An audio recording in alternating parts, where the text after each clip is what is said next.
উনি নবী হয়েছেন কত বছর বয়সে? 40 বছর বয়সে। তাহলে 40 বছর বয়স মানে তো জীবনের মূল টাইমটা প্রায়। তো এই 40 বছর পর্যন্ত উনি নিজে তো নবী ছিলেন না, উনি নবী হয়েছেন তারপরে। তাহলে 40 বছর পর্যন্ত আমার নবী কি ছিলেন? তখন থেকে যখন আমার আল্লাহ পাক রব্বুল আলামিন আদম আলাইহিস সালাতু ওয়াস সালামের অন্তরের মধ্যে দেহের মধ্যে রূহ দেয় নাই, আমার নবী বলে কুনতু নাবিয়্যাও ওয়া আদামু বাইনার রূহি ওয়াল জাসাদ। তখন থেকে আমি নবী ছিলাম, তখন থেকে আমি রাহমাতাল লিল আলামিন নবী ছিলাম। যখন আমার আল্লাহ পাক রব্বুল আলামিন আদম আলাইহিস সালাতু ওয়াস সালামের অন্তরের মধ্যে দেহের মধ্যে রূহ দেয় নাই, এর আগে থেকে আমি কামলিওয়ালা নবী, হায়াতুন নবী, ওয়া মা আরসালনাকা ইল্লা রাহমাতাল লিল আলামিন নবী, নূরুন আলা নূর নবী ছিলাম। আমাদের দেশে অনেক মৌলবী বলে যে আল্লাহ রাসূল সাল্লাল্লাহু আলাইহি সাল্লাম সরাসরি ওহী পাইছেন 40 বছর বয়সে। জাহেল জানে না রাসূলুল্লাহ কখন থেকে নবী। রাসূলুল্লাহ সাল্লাল্লাহু আলাইহি সাল্লাম গারে হেরাতে যে কি করছেন? তাআব্বুদুল লায়ালি জাওয়াতিল আদাদ, আল্লাহর ইবাদতে মগ্ন ছিলেন আল্লাহ রাসূল। সেটা ছিল আল্লাহ রাসূলের হিজরত আল্লাহর দিকে। কার দিকে? তারপর রাসূলুল্লাহ ইবাদত করতেন। এখন ইবাদতটা কি রকম করতেন? পূর্বের কোন নবী শরীয়তের অনুসরণে? কথা বলেন। আরে যিনি নবীগণের আম্বিয়া, তিনি পূর্বের কার অনুসরণ করবেন? সুবহানাল্লাহ। আল্লাহর হাবিব পূর্বের কোন নবীর শরীয়তের অনুসরণ করেন নাই। যতটুকু আল্লাহ দিয়েছেন ইব্রাহিমের শরীয়ত ততটুকু নিয়েছেন, এছাড়া পূর্বের কোন নবীর শরীয়ত নেওয়ার প্রয়োজন অনুভব করেন নাই। কেন? এই ক্ষেত্রে 30টা মত, এর মধ্যে একটা মত সবচেয়ে গ্রহণযোগ্য। কানা ইয়াতাআব্বাদু বিমা ইউলকা ইলাইহি মিন নূরিল মারিফা।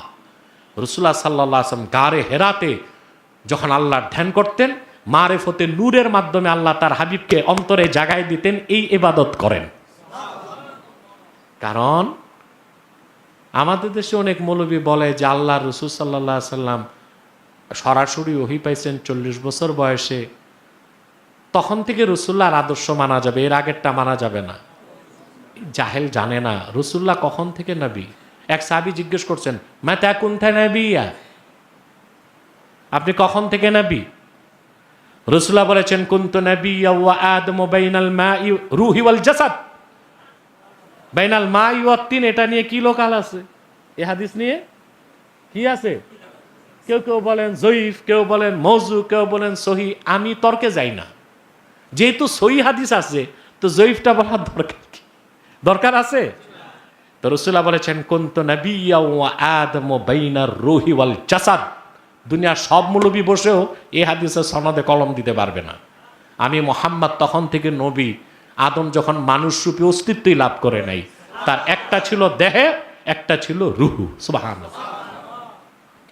একই রকম হাদিস বুখারী সহ 10 জন মুহাদ্দিস রওয়ায়াত করেছেন।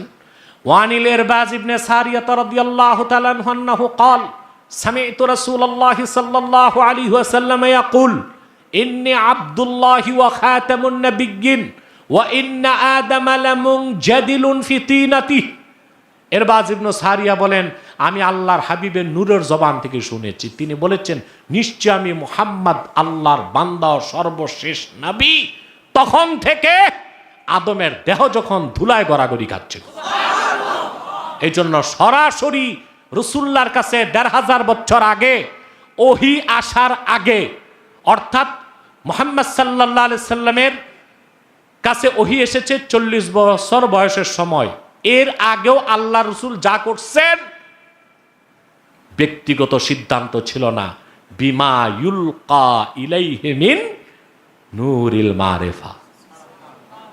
এজন্য আল্লাহর হাবিবের সিরাত, আচ্ছা এগুলো কি পাগল দেখেন, রাসূলুল্লাহর যে সিরাত লেখা হয়েছে ওখানে কি ওহী নাজিল হয়েছে 40 বছর বয়সে তখন থেকে লেখা হয়েছে? তখনকার ঘটনাই শুধু লেখা হয়েছে না ওহী নাজিলের আগে 23 বছরের ঘটনাগুলো লেখা হয়েছে? কথা বলে না। এগুলো যে খাওয়ারেজ, ইবনে আব্দুল ওয়াহাব নজদির অনুসারী কিছু নব্য খাওয়ারেজ আছে, এর এই সমস্ত ফিতনা সমাজে ছড়ায়। আল্লাহর হাবিব মুহাম্মদ সাল্লাল্লাহু আলাইহি সাল্লামের পূর্ণ 63 বছরের জিন্দিগিতেই আল্লাহ তাআলা মুমিনদের জন্য, মুসলিমদের জন্য আদর্শ রেখে দিয়েছেন। আমি চ্যালেঞ্জ করলাম আহমদুল্লাহ সাহেব, আমি তাহিরির সাথে আপনি আল্লাহর কসম করে বলি, নবীর মহব্বত নিয়ে বলি, আপনি যে বলছেন 40 বছর আগে নবী ছিল না, আল্লাহর কসম করে বলি আমি তাহিরির সাথে আপনি 2 মিনিট টিকবেন না। যে অপরাধ করছে তারে কও তাড়াতাড়ি তওবা করার জন্য, তাড়াতাড়ি কও। সাহস যদি থাকে, আমি আজকে মিডিয়ার মাধ্যমে কইলাম, যদি অনলাইনে শুধু ডিবেট করে, বাংলাদেশে কে আছো ডিবেটম্যান, শক্তিশালী প্ল্যাটফর্ম, তাকে বলো আমার সাথে বসার জন্য।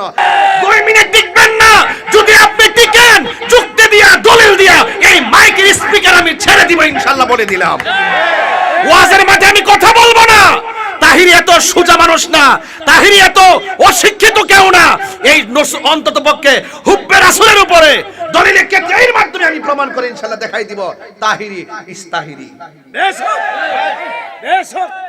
যদি বলো কোর্ট কাছে মামলা করবা, আসো, 2 জনে কোর্টে যাই, সরকারি প্রোটেকশনের মাধ্যমে কোথায় বসবা, বসো বসো, দালালের গোষ্ঠী বসো। কতগুলা টাইম চাপ তাহিরি বাপের নাম লইয়া আইসা তার বাপের দালালি করতেছে মার্কেট পাওয়ার জন্য। গড় সিজন তো ওয়াজ মাহফিল নাই, শুধুমাত্র মার্কেট পাওয়ার জন্য। কথা কোন ঠিক না বেটি? ইউটিউবে ধান্দা করার জন্য। আমার জিকির কাটতেন, আমার নামে সঙ্গীত বের করছে আমি মাজার পূজারি, সঙ্গীত বের করছে আমি বলে মাজার পূজারি। আমি কি মাজার পূজা করছি কোন সময়? মাজার কি পূজার জায়গা না জিয়ারতের জায়গা? জিয়ারত করা সুন্নতে রাসূল, রাসূলের অনুমতি। এই জিয়ারতকে যারা পূজার সঙ্গে তুলনা করে তারা তো মুসলমানই না। কথা কোন ঠিক না বে ঠিক? তো তোমরা মনে করছো এডিটিং করে ভিডিও করে সাইবার তোমরা খুব শক্তিশালী না? কোন সাইট কিন্তু আমরা জানা কম নাই, খুব শক্তিশালী নাকি? এই সুন্নি তরুণ যোদ্ধারা যখন জেগে যাবে, নবী বিদ্বেষীরা মাঠেও জায়গা পাবে না এবং অনলাইনেও জায়গা পাবে না। কথা কোন ঠিক না বেঠে? সবাই এক থাকবেন। অতি শীঘ্রই যখন নবী বিদ্বেষীদের বিরুদ্ধে ডাক দেওয়া হবে, আপনাদের কি মাঠে পাওয়া যাবে? অনেকে আবার বলে হুজুররা লাগছেন কেন? হুজুররা লাগছেন কেন? আরে বেটা, যেই ব্যক্তি নবীর বিরুদ্ধে কথা বলে, নবীকে অস্বীকার করে, তাকে তো আমরা হুজুর মনে করবো দূরের কথা, আমাদের জুতার দোলাও মনে করি না। এরা ভাইরাস, এরা এন্ট্রি ভাইরাস। এই ভাইরাসরা এরা মাঝে মাঝে তাহিরি বাফের বিরুদ্ধে ভিডিও বানায় ভাইরাল হতে এসে শেষ পর্যন্ত ভাইরাস হয়ে পতিত হয়। কথা কোন ঠিক না বেটি? এই ভাইরাসদের সাথে আর এই সমস্ত নবী বিদ্বেষীদের সাথে আমাদের কোনো সম্পর্ক নাই। আমি মাননীয় প্রধানমন্ত্রীকে বলবো, আমি জানি আপনি অনেক বিচক্ষণ, আমি জানি আপনি রাষ্ট্রের উন্নতির খবর যেমন রাখেন, ধর্মের জায়গাটার খবর আপনি রাখেন। কারণ আপনার বাবা জাতির জনক বঙ্গবন্ধু শেখ মুজিবুর রহমান, তিনি কিন্তু ইসলামী ফাউন্ডেশন প্রতিষ্ঠা করেছেন, মাদ্রাসা বোর্ড প্রতিষ্ঠা করেছেন, এবং তিনি ধর্মের জন্য তিনি কিন্তু নিবেদিত প্রাণ ছিলেন। তিনি কিন্তু একমাত্র ব্যক্তি যিনি বলেছিলেন এই দেশকে মুক্ত করে ছাড়বো ইনশাআল্লাহ। তিনি অবিচল আস্থা তার ভিতরে ছিল। আপনি জানেন আমি কি ব্যাপারে কথা বলতেছি। আপনার কানে যদি যায়, আপনি তলব করে দেখবেন, আমরা স্বাধীনতার সপক্ষের মানুষ, মুক্তিযুদ্ধের চেতনার মানুষ, আর ওরা দেখবেন স্বাধীনতার বিরোধী যারা রয়েছে তাদের সঙ্গে তাদের গোপন সম্পর্ক রয়েছে। কথা কোন ঠিক না বেটি? ঠিক আছে, তাদের কাজ কিন্তু ধর্ম না, তারা ধর্মকে ব্যবহার করে নিজের স্বার্থ হাসিল করে এবং বিভিন্ন উস্কানি দিয়ে ধর্মের সম্প্রীতিকে বিনষ্ট করে এবং রাষ্ট্রের সৌন্দর্যকে বিনষ্ট করতেছে। কথা বলেন ঠিক না বেঠিক? এই জন্য আপনাকেও বলবো, এই সমস্ত বক্তাদেরকে আপনি থামান, এদেরকে ডাকেন, এদেরকে আইনিভাবে ডাকেন। যারা আমার নবীকে বলবে আমরা নবীকে 40 বছরের জন্য মানি না এবং 40 বছর তিনি নবী ছিল না, আমার নবীর উপরে এত বড় কথা তো হিন্দুরও বলে নাই। ওই দিন দেখলাম এক হিন্দু মুরব্বী বলতেছে আমি হিন্দু ধর্ম হতে পারি, কিন্তু মুসলমানদের ধর্মটা আমার ভালো লাগে। মুসলমানদের ধর্মের মধ্যে এমন একজন নবী যিনি রাহমাতুল লিল আলামিন। আর হিন্দুরা তো এই কথা বলে না, অন্য ধর্মের হলো নবীকে সম্মান দিয়ে কথা বলে। তাদের গ্রন্থের মধ্যে নবীর প্রশংসা অনেক শ্লোক আছে যেগুলো আমরা পড়ি দেখি। কথা কোন ঠিক না বেঠিক? এত বড় স্পর্ধা বোঝা গেল তারা নিঃসন্দেহে গোপন একটা এজেন্ডা বাস্তবায়ন করার জন্য মাঠে কাজ করতেছে। সুযোগ পেলে তারা ধর্ম শেষ করবে, সুযোগ পেলে তারা রাষ্ট্র শেষ করে দিবে। কথা কোন ঠিক না বেঠিক? ভাইয়ের আমার, এবার আসুন আমরা নবীকে জানের চাইতে কম ভালোবাসি না বেশি ভালোবাসি? আরো যেরকম কম ভালোবাসি না বেশি ভালোবাসি? আমরা নবীর জন্য জীবন দিতে রাজি আছি না নাই? আল্লাহর হাবিবের সাহাবীরা নবীর জন্য জীবন দিয়েছে কি দেয় নাই? ভাইয়ের আমার, পরিষ্কার কথা হলো, বাঁচতে হলে নবী নিয়ে বাঁচবো, মরতে হলে নবী নিয়ে মরবো ইনশাআল্লাহ। আল্লাহ আমার নবী সবার শ্রেষ্ঠ নবী, আমার নবী সৃষ্টির সেরা, सबसे औला व आला हमारा नबी, सबसे बाला व आला हमारा नबी, जिसका कोई सानी नहीं वो नबी हमारा है, मुस्तफा की आजमत का हद है ना किनारा है। रसूल पाकेर शान এত সুমহান যার মহব্বতের কোনো সীমানা নাই, রসুলের শান এত মহান যার কোনো দ্বিতীয় নাই। রসুল সবচেয়ে আউলা ও আলা, সবার ঊর্ধ্বে এবং সবার সেরা। কথা বলেন ঠিক না বেঠিক? তাহলে কারা কারা নবীর পক্ষে আছেন একটু দুই হাত তুলে স্লোগান তুলবেন ইনশাআল্লাহ। নারায়ে তাকবীর, আল্লাহু আকবার, নারায়ে রিসালাত, ইয়া রিসালাত, আহলে সুন্নাত ওয়াল জামাত, আহলে সুন্নাত ওয়াল জামাত, বদর যুদ্ধের হাতিয়ার, কারবালার হাতিয়ার, নারায়ে তাকবীর, আল্লাহু আকবার, নারায়ে রিসালাত, ইয়া রাসূলুল্লাহ, মুফতি গিয়াসউদ্দিন আত-তাহিরি সাহেব। এটা খুলে খুলে ফেললি চলে, খোলা যায় না? তারটা কি খোলা যায় না? ভাইরা আমার, থ্যাংক ইউ। আসছেন? ও আচ্ছা, ভাই সাহেব ভালো আছেন? নেই ভাই ভালো আছেন? সকলে বলি আলহামদুলিল্লাহ। কেমন আছেন ভাইরা আমার? তো আমি যেই কথা বলতে চেয়েছিলাম, আমাদের আরেকজন চেয়ারম্যান পদপ্রার্থী মহোদয় আসছেন, আমার খুব আত্মীয় এবং মহব্বতের মানুষ। এই এটা একটু বলে দিও। সকলে বলি আলহামদুলিল্লাহ।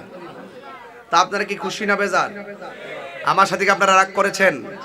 সবাই মহব্বতে বলেন, তুমি জীবন তুমি মরণ, আধার ঘরে তুমি আপন, তুমি জীবন তুমি মরণ, আধার ঘরে তুমি মুদের পাড়ের তরি, তুমি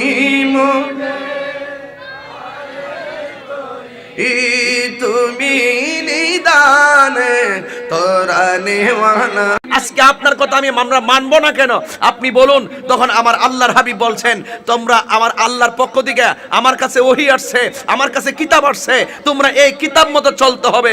তখন ওই কাফেররা যারা নবীকে আল আমিন বলছিল, তারাই আবার বলল, না না না না, আমরা তোমাকে মানতে পারবো না, আমরা বাপ দাদার ধর্মের মধ্যে চুনকালি মাখতে পারবো না। যারা নবীকে আল আমিন বলছিল, তারাই আবার নবীকে প্রত্যাখ্যান করছে। রাসূল বলছেন, প্রকাশ করার পর যারা প্রত্যাখ্যান করবে, আপনিও তাদেরকে প্রত্যাখ্যান করবেন। কারণ যারা আপনার বিরুদ্ধে আর আমি আল্লাহর বিরুদ্ধে যাবে, তাদের সাথে কোনো আপোষ করার কোনো প্রয়োজন নেই। আমি কি বুঝাতে পেরেছি? সুতরাং 40 বছর গোপন ছিল, এটাও আল্লাহ পাকের হিকমত।